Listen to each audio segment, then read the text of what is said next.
जय श्री कृष्ण। आज हम सभी गीता जी के 5वें अध्याय कर्म संन्यास योग में हैं। पहले विषय को समझाते हुए भगवान अर्जुन से कहते हैं कि कर्म के मार्ग से कर्मयोगी और कर्मों से संन्यास लेने वाला सन्यासी दोनों ही परम शांति को प्राप्त कर सकते हैं। जो कर्म संन्यास का अभ्यास करते हैं वे स्वयं को शरीर नहीं मानते और उनका संपूर्ण समय आध्यात्मिक कार्यों में समर्पित रहता है। कर्मों के संन्यास लेने से पहले मनुष्य को भक्ति युक्त कर्मयोग को धारण करना पड़ता है, तभी वह सन्यासी जीवन की यात्रा कर सकता है। अपने कर्तव्यों का पालन करते हुए धीरे धीरे लोभ, क्रोध और कामनाओं पर विजय प्राप्त करने के पश्चात पूर्ण रूप से अपने मन को शुद्ध करना पड़ता है, तभी वह सन्यासी बन पाता है।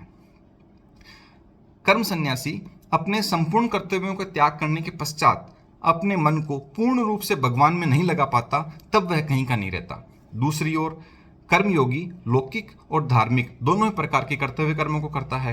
यदि उसका मन आध्यात्मिकता से हट भी जाता है, तब भी उसके पास में लौकिक कार्य करने का विकल्प रहता है। इसलिए श्लोक 2 में भगवान ने कर्म संन्यास की अपेक्षा कर्मयोग को श्रेष्ठ और सरल बताया है।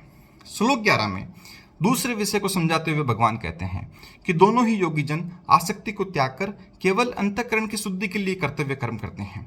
इस प्रकार योगी भगवान को जो सर्वोत्तम वस्तु अर्पित कर सकते हैं वह अंतःकरण की शुद्धि ही है।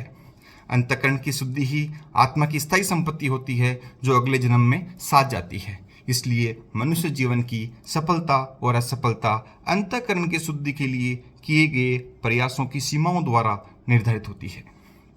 यहाँ अध्याय 5 पूर्ण हुआ। अगले अध्याय में फिर मिलेंगे। हरिओम तत्सत।